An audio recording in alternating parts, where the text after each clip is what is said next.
Yeah, what's up? It's your boy Curse Lokes, The Dope Man Show, thedopemanshow.com. We got exclusive interview right here with the 408's own FREDDIE HOTSAUCE. What's up with you, boy? What's up with it, boy? Yeah, you know, just rocking right here, just checking you out one time. What you got going on right now? What you working on and everything? Well, let me start off saying Happy New Year to you, brother. I've known you for a long time, so, man, I respect and see what you got going on, man. I like what I see. This is a Dope Man Show exclusive. Okay, yeah, but right now, man, we starting the new year off with this new music, actually, right now. You know what I mean? I've been doing music for, you know, a lot of years as far as trying to brand myself as an artist, as FREDDIE HOTSAUCE, from doing parties to, you know, doing music, this, and different events and whatnot, just keeping the brand, the name going. But this year, last year the last couple of years, I've had a few different artists that like my drive and the way that I brand certain things, and they want to help on it, and they would ask me for help as far as the marketing and management and all that, and that was never my thing. You know what I mean? I was trying to be an artist myself, so I didn't want to take time with myself to focus on another artist, you know what I mean? But I'm at a point in my career where I like having other artists around me, especially that I'm an older artist, that I like having the younger talent around me that actually gives me ideas for my own music and certain things going on. So at the beginning of the year, I've been working on my Team Why Hate, which is a management company that I have with a few of my partners. So we have a few different artists that right now in the beginning of the year, we're just getting the projects put together so we can get ready to start branding the camp as an actual camp with new music coming out. Right. Okay, the Why Hate movement, when did it all start? How did it all come together? What was the whole drive behind it and everything? Okay, well, the Why Hate came of how we really started, you know, with me and my camp. You know, we started doing music like towards in high school, really. And it was a group of friends of ours. And as we got, you know, out of high school, some of us took it a little bit more seriously than others, but we started off with a camp called Big O. So that was our first push. Everywhere we went, it was Big O, Biggo. So we would do that for a certain while, and then it got to a point where, you know what I mean, I'm not sure if you remember, but there was a time where you could be a garbage artist, but if you had a CD pressed up, you could sell it in a parking lot at a mall, like, easily, you feel me, for $10 a pop. 10. It was an easy hustle. Once we got to a point where it was easy hustle for everybody, and then when weak artists started doing that, it kind of ruined the game for artists that actually had talent, because certain people that would support an artist that they saw at the mall, in a parking lot, or out in front of a club and buy a CD for $5-10, and then when they listened to it, there was some garbage shit. It made them not want to do music, or it made them not want to support other artists like that again, because it was a waste of their money. They're like, oh, no, I bought a CD for some dude last time, and the shit, I threw the shit out the window, you feel me? So once that game slowed down as far as music being so easy to sell, everything shifted over to like clothes. And we opened up a store out there in Modesto called the Hot Spot. And we had it out there rocking, and we were selling, you know, other clothes from like Red Monkeys at the time to, you know, Sean John to the Evisu, and, you know, all the stuff that was put out that was real popular at that time. So since we had our own store, we figured let's throw something of our own up there. My partner Pint, he came with the idea of the Why Hate. And he was like, yeah, Why Hate, trust me, man, it's going to go with the whole thing, and woo. I'm like, okay, you know what I'm saying? He was my partner with the camp Big O, so me and him pushed that together for so many years, doing music with the artists that we had around us, that, you know, it was an easy transition for us to do some business together with clothes. So I'm like, okay, let's rock it. So, you know, he came with the first, you know, press up, where it was like a white and black shirt that just said Why Hate, and on the back it had a meaning of, you know, why, you know, you shouldn't hate, and hating is a disease, and, you know, woo. We put those out there, and they just started selling more than the Red Monkeys and the Visus and the Puff Daddies and, you know, all the other clothes that were out there. It was actually doing better than them when certain people would come to the store. They were getting the white shirts. Boom, they started going. So I'm like, okay, I'm seeing a move. For me, I always like to do things a little bit bigger. So I'm like, okay, well, if we're going to do it, we got to do it. So I started coming in with the different colors and stuff for it, you know, because, you know, with the cheapest route, which was black and white. You know, whenever you're doing anything with just a print by itself. So we came with the different colors, and then we spun it out with the girl clothes and started doing girl tank tops and girl clothes, because a lot of girls are saying, man, you ain't making nothing for the girls, which a lot of companies at the time that were coming out with clothing lines, the first thing anyone ever does is come out with the guy clothes first. You know what I mean? It's real simple. It's the guy. So we started coming with the girl clothes, and that just helped us even more because a lot of females started wearing it, and we started doing something for the kids and whatnot. So everything started out for us around '06. '06 is when it first started off for the Why Hate brand. It's when it started around that, and then from there, we started getting the support from artists like Mac Dre, the Jacka, the San Quinn, the Keith Sneaks, like any artist that was popular, Mr. Fab, all the artists that were popular during that movement, the highest movement, and all that type of stuff. They loved our shirts. I'm like, oh man, I need a shirt. So we passed out. I mean, it does cost to actually run a company. So anyone out there that actually wants to run a company, trust me, in the beginning, you will pass out a lot more than what you think that you'll sell, just to get your brand out there and for it to get seen. So that's basically what we did. Any video shoot that was going on, we show up there with a box of YA shirts, boom, throw them on them. Everybody was wearing them. Everybody loved it. So that helped us out even more with the fans, because they saw their star rappers, in the Bay Area wearing them, or down in L.A. We even linked up with, artists down in the L.A. area like Rocket or Snoop Dogg or whatnot to wear our shirts, and that helped us out in the L.A. market. And then I moved to Texas, and I connected with artists out there in the Texas area, and I had them wearing it, so it just branded us out there in that area. You know what I mean? The whole thing about Why Hate is something that everyone can feel. It's a question when you look at everyone somewhere throughout the day, throughout the week, throughout the month, throughout the year, feel some type of hate towards them. At your job, a coworker hated on you because you were late for work. You could be gay, they hate on you because you're gay. There's a lot of gay people that support our brand is because they feel like they get hated on a lot, so they like to wear our t-shirt like that. There's skaters that feel like they get hated on, so I have a lot of skaters that wear our shirts because they get hated on in certain areas that they go in. Fat people, skinny people, short people, black, white. I mean, the brand can go for anything that's out there. My whole thing is it was something that we created, and there's other people that took our brand and made it for them. You know what I mean? Initially, when we first started, it was just why hate. Like, basically, like, why are you hating on a certain person? Us, you know what I mean? Good player hating type of thing. And then, as we went on with the brand, they just started getting deeper than even we thought it was going to get. I mean, there's people that like even church people were coming to us and supporting us. There was a couple of church camps that we actually sponsored, and we actually gave shirts out to the whole church community and all that type of stuff because they said, why hate? And they supported us.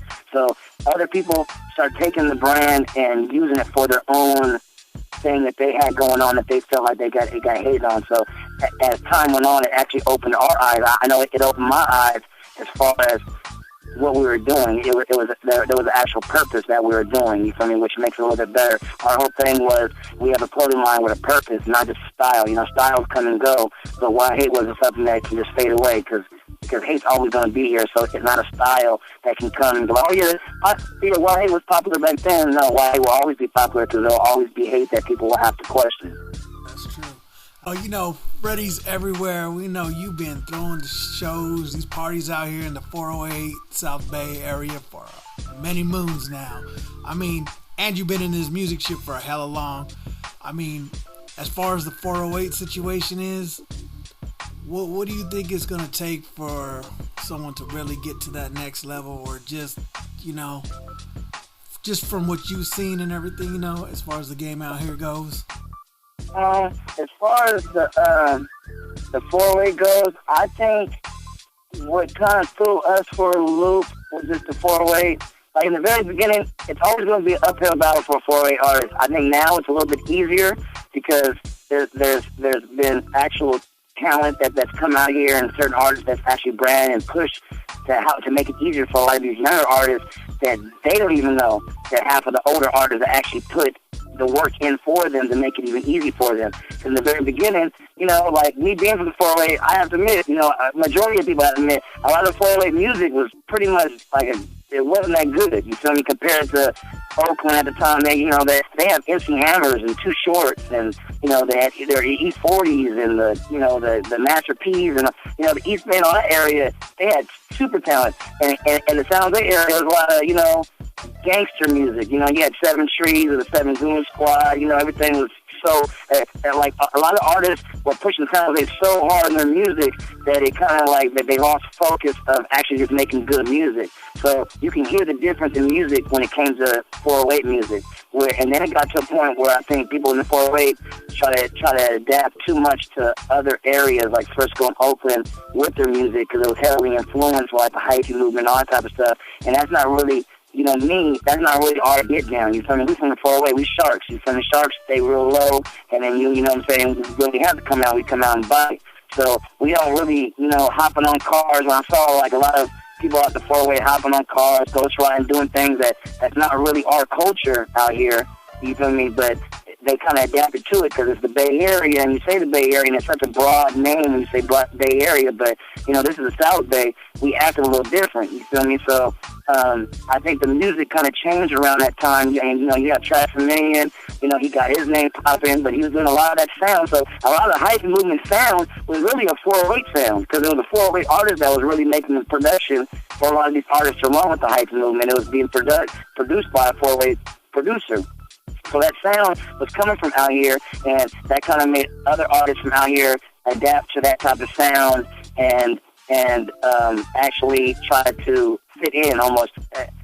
I just feel like there's a lot of artists that got to the point where they try to fit in too much, kind of like the cool kids, and you want to be down with the cool kids type of situation, where it's like, fuck that, man, you don't need nobody. You feel me? You go out there and you just make some talented music and push and be serious about what you're doing. You don't need no other influences or anything going on.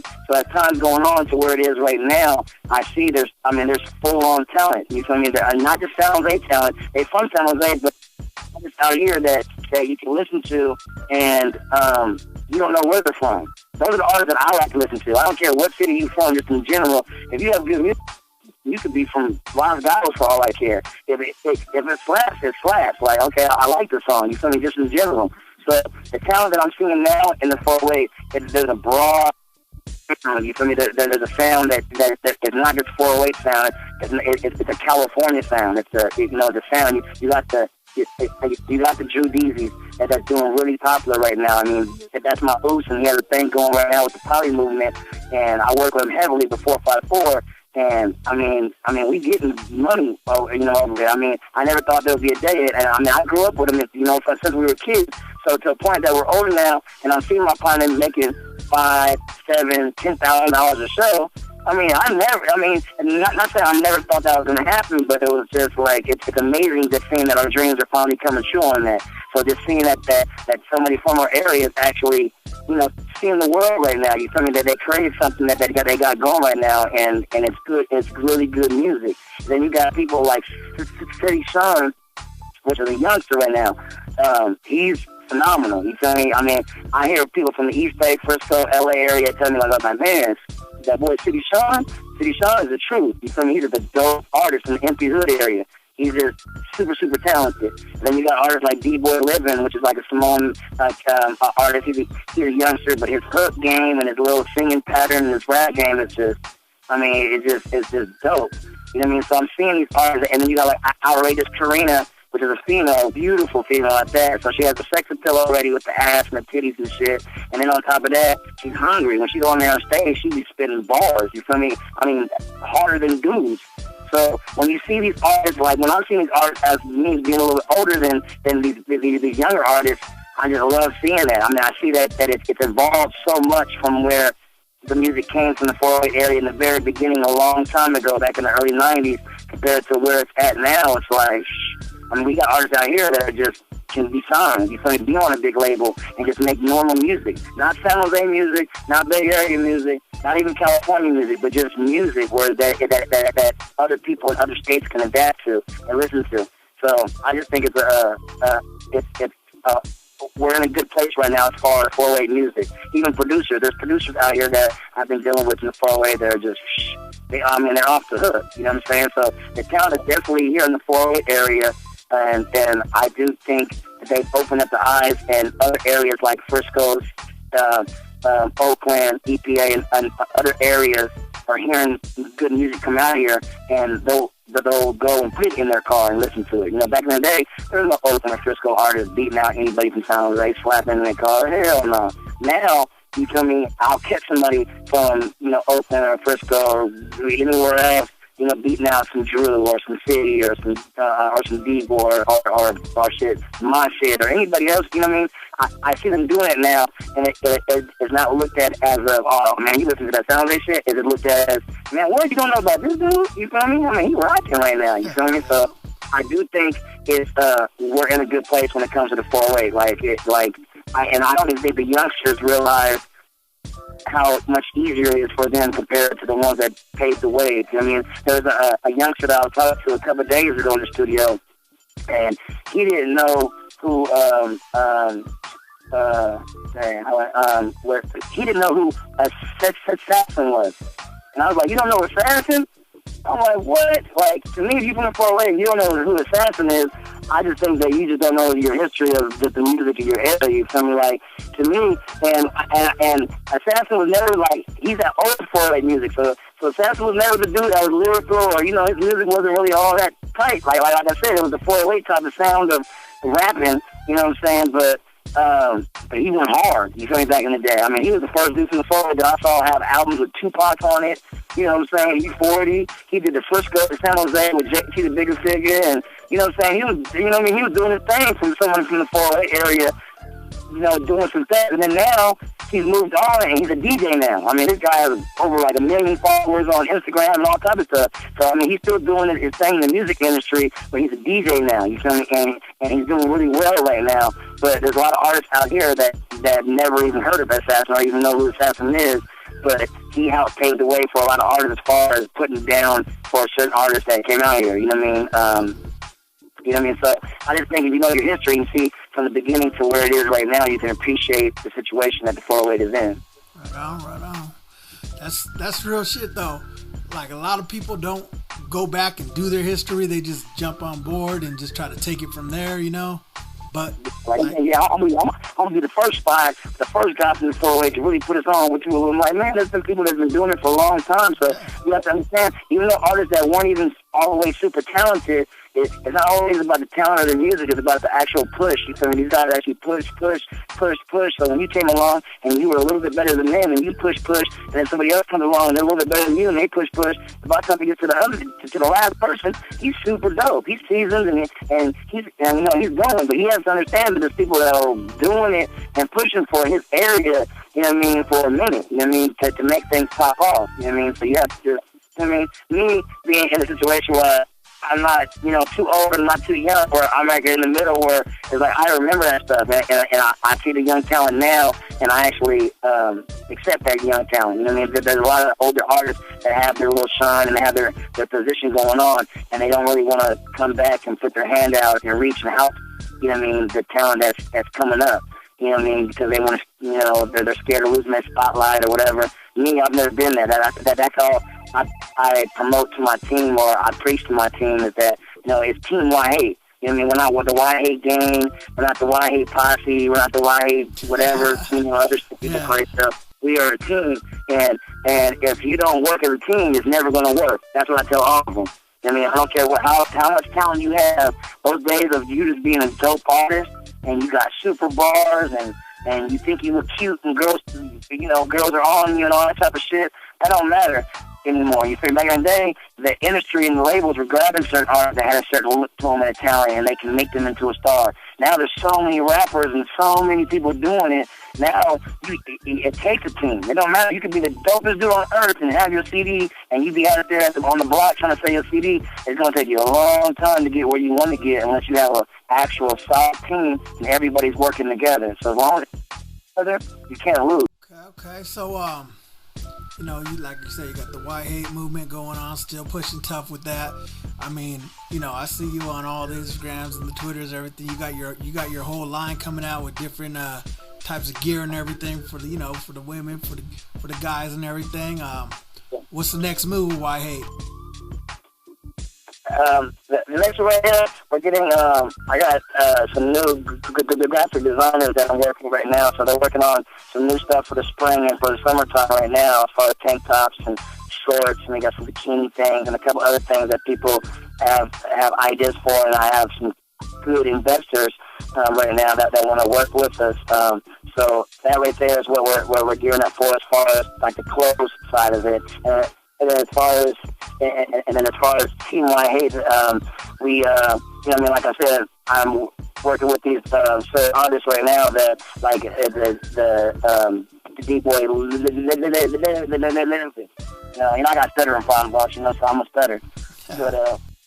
But I got a D-Boy Livings, we got the VPs, we got, right now we haven't pushed Mr. Ado.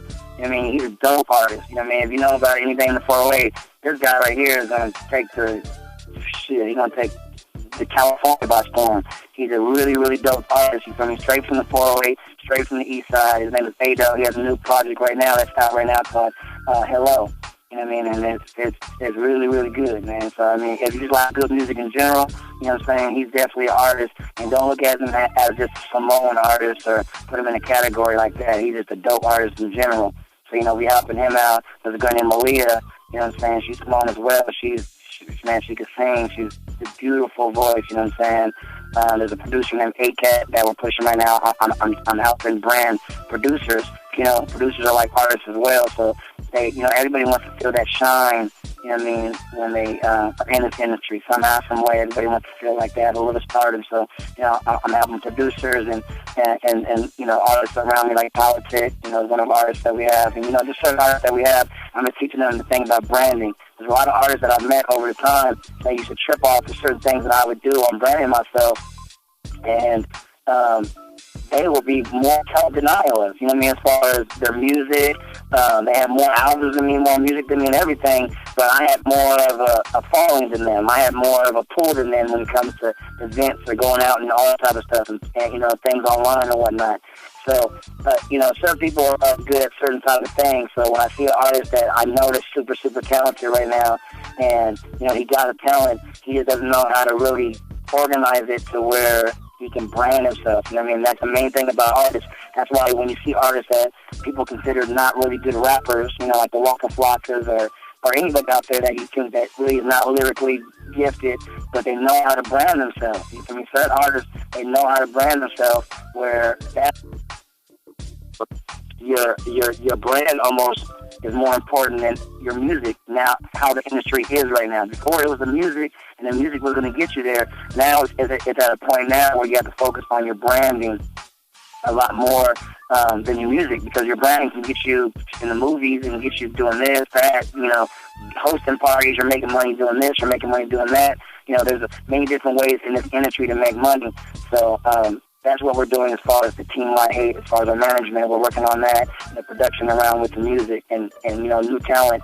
I was working with new talent from here in California, LA, and Texas. Like I said, I went to Texas for 4 years. I got a deal out there doing music with Stack Entertainment. And I still have those relationships and those artists that I'm pushing out there. I have an artist named Big Ben.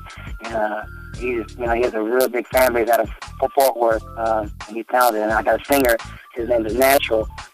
He's phenomenal. I'm actually going to bring him out to the 408 next month, but he's an R&B singer, and he's just really, really talented. So right now I'm just working with actually different artists in different areas. I've been blessed to be able to travel outside the 408, and live in other states and all that type of stuff. And then I have my little brother that plays for the Chiefs now, but prior to that he was on the Fins out there in Miami.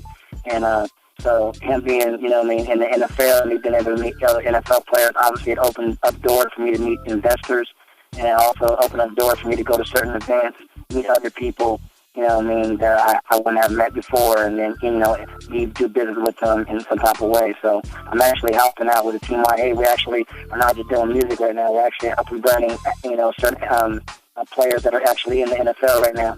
A lot of players in the NFL, they actually, they play football and they got their helmet on the majority of the time. So a lot of NFL players don't even know what they look like outside of football. So I'm helping players use their stardom or their name to brand themselves for them to get money, to get those endorsements, to get, commercials, to get, certain lines that are out there, clothing lines, to free clothes for them to wear and wear on their Instagram and all that type of stuff for them to make money.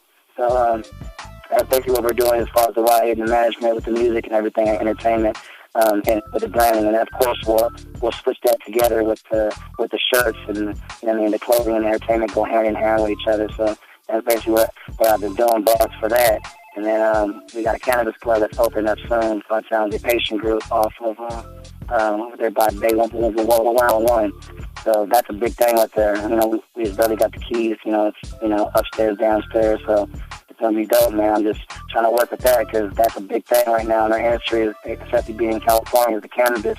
So I figured I might as well learn how to do it the legal way. You know what I mean? Instead of, you know what I mean, being in the streets. I've been in the streets. Exactly. I've been, I've been in the streets a long time. So now I figured if I can do this shit legally, I might as well try to learn how to do it. So it's been going good for me right now. We just got the keys for that. I got this bar that we have called Daydreamers, and it's chocolate, but it gets you twisted. You feel me? So right now we're down in every collective that's in San Jose, Santa Cruz, Frisco, Oakland, Sacramento, Vallejo, Richmond. So, you know, pretty much the whole Northern California, we're in all those. So right now, actually next weekend, I'm going down to High Times Cup for us to get more accounts down in the LA area. You know what I mean? So that place has been my breadwinner for the last year. Has been that right there. They're selling those fucking chocolates right there. They're selling like crazy right now, which helps me with funding for, you know, the clothing and the music and everything. You know, that also intertwines too. So everything that I work with kind of intertwines the music. You know, weed, marijuana, kush, music, clothes, you know, everything kind of goes together. So that's basically my little world right now as far as what I got going, as far as the music, the management, the clothes, and the industry with the cannabis. Right. What's the chocolate bar called again? Daydream. Yeah, the Daydream and Chocolate. We're the only chocolate bar out there that offers 5 different meds for the patient. A lot of other chocolate bars out there that are considered bigger, like Bang or Corova. Like anyone out there that knows anything about edibles, those are the certain names that will stick out. Corova, Bang. They usually use a hybrid. A hybrid is usually, it's not usually, but a hybrid is a sativa indica mix, which is a lot easier to make those because you're mixing so many different oils together and you just push out hybrids. And all you have to change is the flavors. So that's basically what they did, is put out the same bar, but basically just change the flavors. So they got an orange, a cherry, you know, peanut butter, you know, and they change all the flavors, but it's basically a hybrid. We gave patients the option of having different med options instead of flavors. Because we figured if you want flavors, you can go to 7-Eleven and get a Snicker bar or a Crunch bar or something like that. This is medicine. You know what I mean? It's something that for certain patients out there, I have patients that call me that really are only going to live for another 4 months, and they call my phone just to tell me thank you that I'm making their last living days enjoyable. You know what I mean? So it just opened my eyes on what we're really doing with this. You know, I know a lot of people talk down about the cannabis industry and how it works and all that type of stuff. And unless you really know and see what it's really going for, it's not about the rappers or the gangsters or the cool kids smoking a blunt. There's really people out there that have cancer or are dying, or they really need this. You feel me? They need to smoke. They need to do, you know what I mean? They need the edible. You feel me? They need this type of stuff to really have an enjoyable life and make the pain go away. So we're the only chocolate bar that offers 5 different meds. We have the sativa bar that we want a High Times Cup with. We have a indica bar, and then we do have a hybrid bar like everyone else. And we have a 360 bar, which is 360 milligrams for, you know, those that have high tolerance, those ones. And then we have a high CBD bar that we won the U.S. Cup with last year. So that one right there is our big banger right now. It's really popular. High CBD is like a popular thing in the industry. It's the part of the plant that doesn't get you really, you know, head high, you know, where you feel the high, you know what I mean, of the THC. It's more of the plant that helps you out with your joints and your aches and all that type of stuff. So it's good for those patients that have pain, but they don't really want to feel, you know, loopy or feel, you know, high. Shit, good shit. Salute on that right there. You know, gotta help the people out and shit. But, no, yeah, but yeah, Daydreamers Chocolates, man. We have the website called daydreamerschocolates.com, Instagram, Daydreamer Chocolates.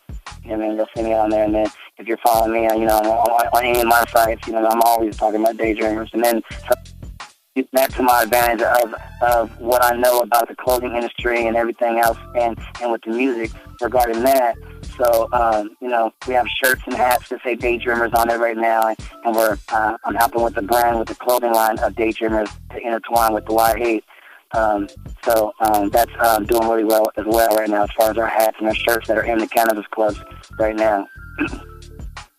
Okay. Well, shit, we're about to cut it short and get up out of here. It's Freddie Hot Sauce, Why Hate. You know what it is. The Dope Man Show, all the shit. Tell the internet people where they can find you at. Instagrams, Facebooks, Twitters, everything.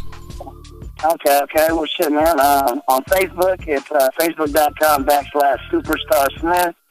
And then on Instagram, it's Freddie Hot Sauce. That's Freddie with IE. Hot Sauce with 2 T's. All together. On Twitter, it's Hot Sauce with 2 T's. Or you can follow our clothing line, which is Why8. Just Why8. WHYHATE. What other networks out there? Instagram, Twitter, that type of stuff. You know what I mean? And then we have our site, which is hotsauce.com. So it's HOTTSauce.com. On there, we put up videos where everything's hot on there. So it's not really a Freddie Hot Sauce site. It's a hotsauce.com. It has its own identity. So we're putting up all the hot videos, hot news, pictures, events. And then we have a store on there where they can go on there and purchase our clothing brands that we have on there, from the Y8 to the Daydreamers to anything else that we're selling on there, which is hotsauce.com, HOTTSauce.com. Okay. So, appreciate you, my brother. It's always a good time. Love, my brother, man. 408, man. Keep doing what you're doing, man. Anything you need, you already know, man. You always get my support, my help, whatever you need, man. I appreciate you having me on here, man. And talking, I don't like to talk too much because, I'm still doing the remix and shit. but I do appreciate it, boss. I do appreciate it. Okay. Well, we out. The Dope Man Show, dopemanshow.com, Freddie Hot Sauce.